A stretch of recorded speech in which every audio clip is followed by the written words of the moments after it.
Hello again.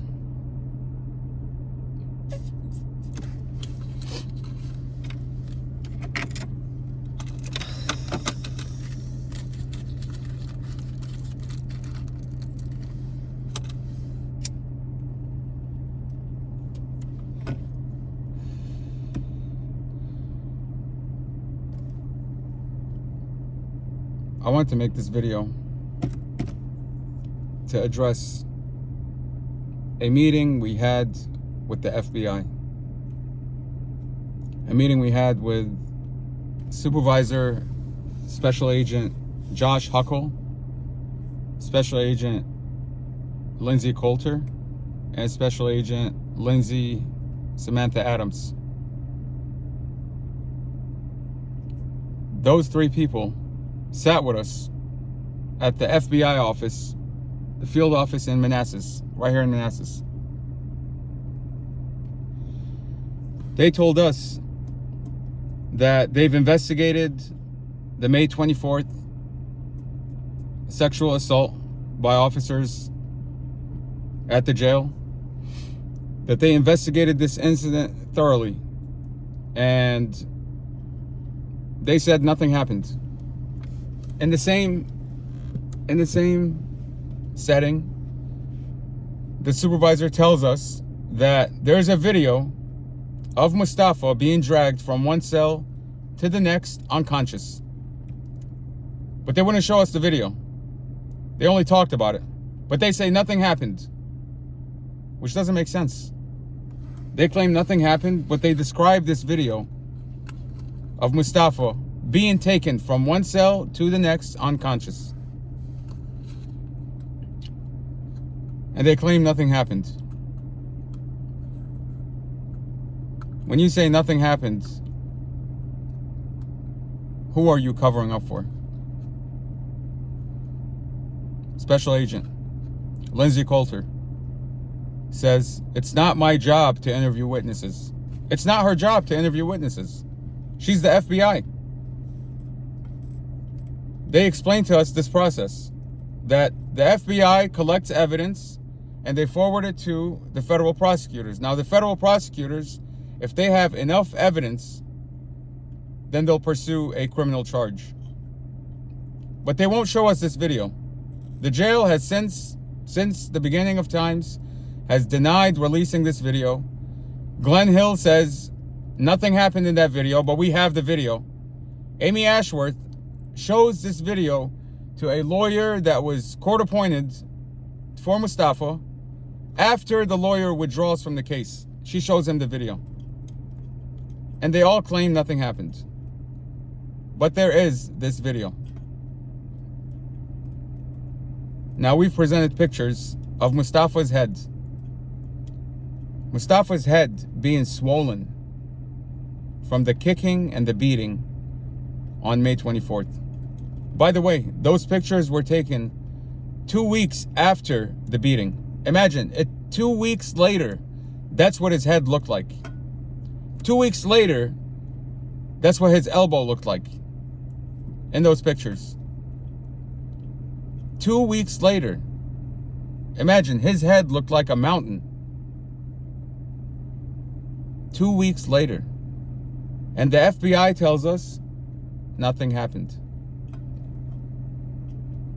Now, this year, Superintendent Peter Miletus has resigned. And he's resigned earlier than he was supposed to. He left $250,000 on the table. That was his salary, $250,000. And he left it just like that. After the federal lawsuit was filed. Now, our lawyer is in possession of this video. She's in possession of this video.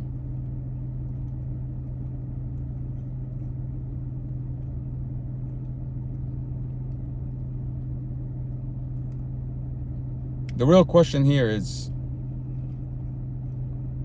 Amy Ashworth, Sarah Sammy, Chief Newsham, Prince William County Police, Glenn Hill, Peter Miletus, all these people, George Herlock, Robert Powell, all these people, including the 6 officers that entered Mustafa's cell that night, all of them have seen this video. All of them have seen Mustafa's images. And all of them have seen the damage done to Mustafa that night. And for the jail staff, they have seen Mustafa firsthand. For those nurses, they saw Mustafa firsthand. He was dragged to another cell, unconscious, where he was stripped naked and sexually assaulted by officers. Sexually assaulted by officers. Now they want to claim that none of this happened. That's what they want to claim. None of this ever happened. They claim that 3 officers went to Mustafa's cell because his cell was flooded and they just removed him from the cell. That's all they say. And that maybe he slipped on water. Maybe he slipped on water. Is that what the video is going to show? Is that what this video is going to show? What a shame. What a damn shame. For the FBI. For the FBI, for the Department of Justice, to be covering up for a private jail. What are these agents getting paid? What kind of kickbacks are these agents getting out of this jail? What is this judge that laughed and dismissed Mustafa's claim when he said, "Your Honor, they beat me in here." And the judge laughed. He laughed it off. And he said, "Take him away." What a damn shame. These people are not only degrading America, but they're literally turning this country into a third world country, a third world nation. They are destroying this country. They're destroying the rule of law. You know, I'm not going to get into too much detail of Robert Drum, who falsified Mustafa's warrant, but I will say this. Robert Drum falsified that information under oath.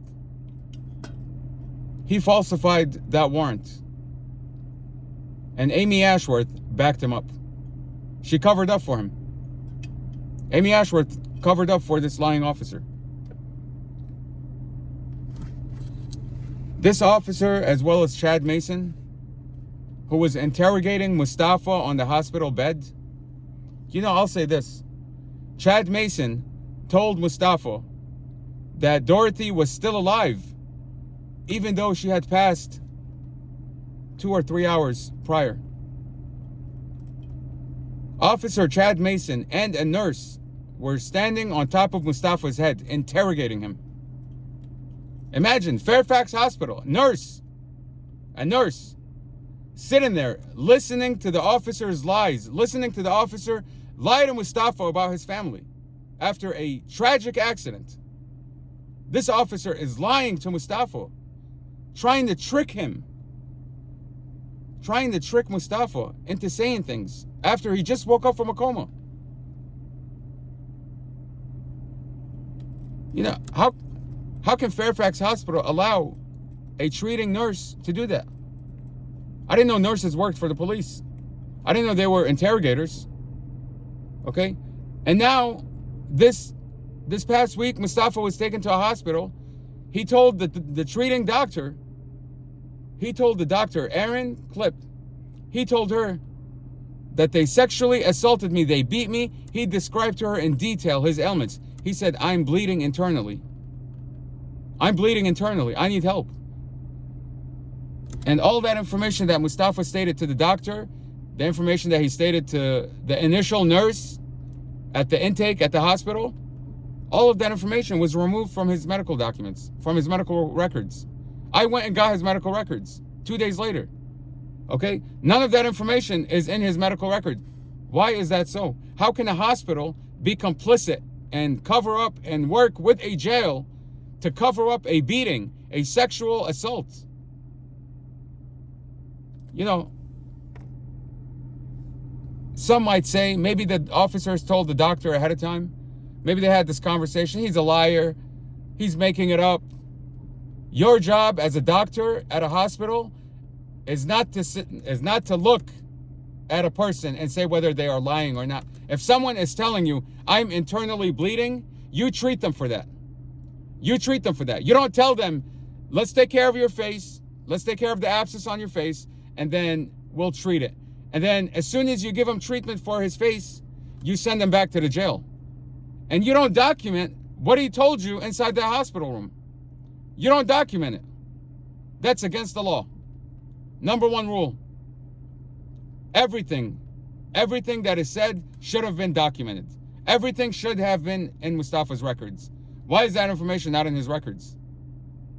What is Dr. Nurse Practitioner Erin Klipp doing at UVA Haymarket Hospital? What is she doing? What's going on here? Was she paid money by the jail?